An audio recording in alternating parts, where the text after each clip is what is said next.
Un asunto de otro tiempo. John Goldsworthy. Cuando en el verano de 1921 Hubert Marsland, el paisajista, regresaba de pasar el día haciendo bosquejo junto al río, tuvo que detener su coche de 2 plazas a unas 10 millas de Londres para una pequeña reparación, y, mientras lo arreglaban, se alejó del taller para echar un vistazo a la casa donde solía pasar sus vacaciones cuando era niño.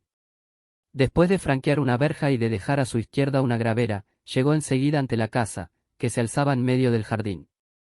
¿Cuánto había cambiado? Resultaba más pretenciosa y menos acogedora que cuando sus tíos vivían allí y él jugaba al cricket en el terreno de enfrente, que parecía haberse convertido en un campo de golf. Era tarde, hora de cenar, y, como no vio a ningún jugador, se adentró en el campo y empezó a reconocer sus rincones. Allí debía de haber estado la vieja caseta.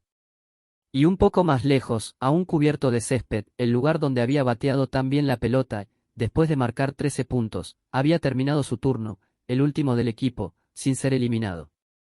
Hacía 39 años, el día que cumplía 16. Con qué claridad recordaba sus nuevas espinilleras. Pelucas había jugado contra ellos y solo había marcado 32, en aquellos días todos copiaban su estilo, el pie delante del bate, un poco hacia afuera, con elegancia, algo que ya no se veía, afortunadamente, puede uno sacrificar tanto en aras del estilo. Ahora, sin embargo, se tendía a lo contrario, el estilo era quizá algo totalmente pasado de moda. Retrocedió hacia el sol y se sentó en la yerba. ¡Qué paz! ¡Cuánta quietud! La neblina que cubría las lejanas colinas resultaba visible entre la antigua casa de su tío y la vivienda vecina. Y en el lado opuesto estaba el grupo de olmos, tras los que se pondría el sol como en los viejos tiempos. Hundió la palma de las manos en el césped. Un verano maravilloso, muy parecido a aquel otro verano de su adolescencia. Y la calidez de la yerba, o tal vez del pasado, se apoderó de su corazón y sintió como le invadía la nostalgia. Debía de haberse sentado en aquel mismo lugar después de su turno de lanzamiento, junto a los pies de la señora Maantis, que asomaban por debajo de un vestido de volantes. Dios mío, qué necios eran los jóvenes. Y cuán precipitados e imprudentes sus afectos. Un poco de dulzura en una voz o en una mirada, una sonrisa, un pequeño roce o dos, y ya eran esclavos.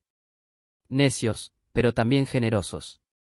Y, detrás de la silla de la señora Maantis, podía ver con claridad al capitán Mackay, ese otro ídolo, con su rostro de color marfil oscuro, exactamente igual que aquel colmillo de elefante de su tío, que con el tiempo se había vuelto tan amarillo, su soberbio bigote negro, su corbata blanca, traje de cuadros, clavel en la solapa, polainas cortas, bastón de malaca, todo tan fascinante.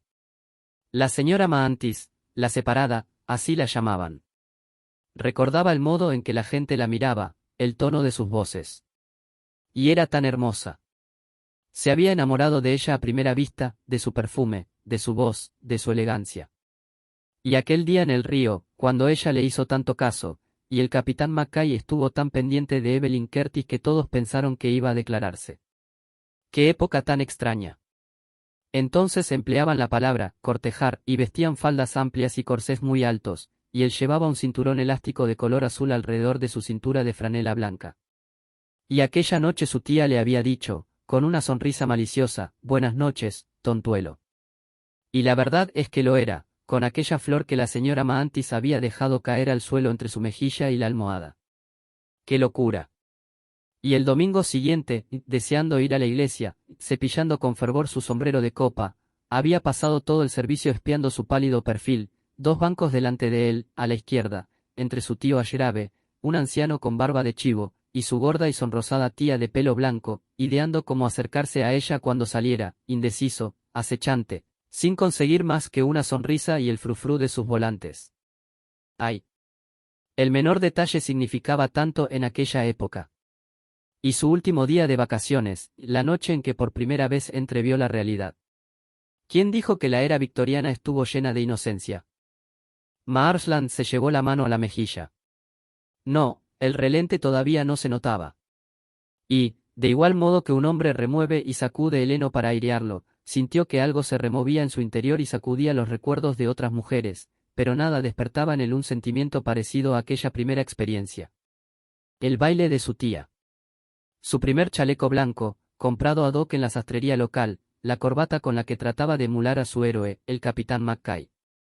Se acordaba también de todos los detalles en medio de aquella paz, la expectación, el tímido y discreto nerviosismo, la petición de un baile con voz entrecortada, el nombre de la señora Maantis escrito 2 veces en su pequeña libreta de bordes dorados con el diminuto lápiz blanco con borlas, la lentitud con que ella movía el abanico, su sonrisa. Y el primer baile, su infinito cuidado para no pisar las puntas de sus zapatos de satén blanco, la emoción cuando el brazo de ella apretaba el suyo en medio del tumulto. Qué grande su embeleso, especialmente en la primera parte de la velada, cuando todavía le quedaba otro baile. Si hubiera podido hacerla girar en ambos sentidos, como su héroe el capitán McKay.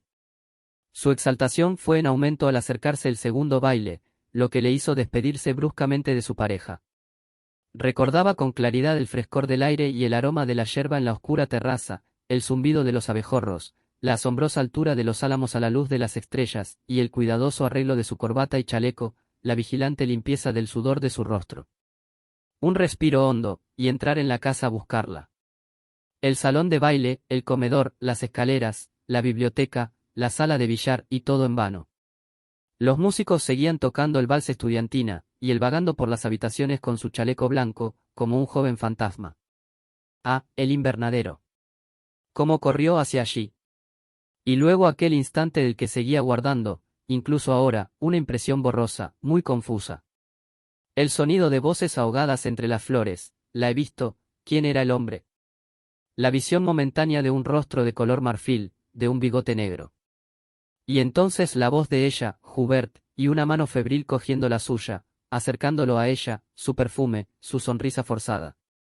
Cuchicheos detrás de las flores, aquella gente espiando, y, súbitamente, los labios de ella en su mejilla, el beso resonando en sus oídos, su voz exclamando con dulzura, Hubert, querido muchacho. Los susurros disminuyeron, cesaron. Qué minuto tan largo y silencioso entre los helechos y las flores, en aquella penumbra, con el semblante de ella junto al suyo, pálido, inquieto, antes de ser conducido nuevamente a la luz, comprendiendo poco a poco que ella lo había utilizado. Un muchacho, demasiado joven para ser su amante, pero no para salvar su reputación y la del capitán McKay. El beso de ella, el último de muchos, pero no en sus labios, en sus mejillas. Qué duro había sido darse cuenta del engaño. Besar a un muchacho, sin importancia, un muchacho que, al día siguiente, volvería al colegio, para que él y ella pudieran reanudar su relación libres de sospecha. Después de ver su amor cubierto de fango, ¿cómo se había comportado el resto de la velada? Apenas lo recordaba. Traicionado con un beso. 2 ídolos caídos. ¿Acaso se preocuparon ellos de lo que él sentía? En absoluto. Su única inquietud fue servirse de él para ocultar sus relaciones. Sin embargo, no sé por qué motivo, él nunca había dado a entender a la señora Maantis que lo sabía. Solo cuando terminaron de bailar y alguien vino en busca de ella, huyó a su pequeño dormitorio, se arrancó los guantes, el chaleco, luego se tendió en la cama y le asaltaron amargos pensamientos. Le había llamado muchacho. Y siguió allí, con el rum de la música en sus oídos, hasta que finalmente se fue desvaneciendo. Los carruajes se marcharon y la noche quedó en silencio. Poniéndose en cuclillas sobre la yerba, todavía tibia y seca, Marsland se frotó las rodillas. Nada tan generoso como un muchacho.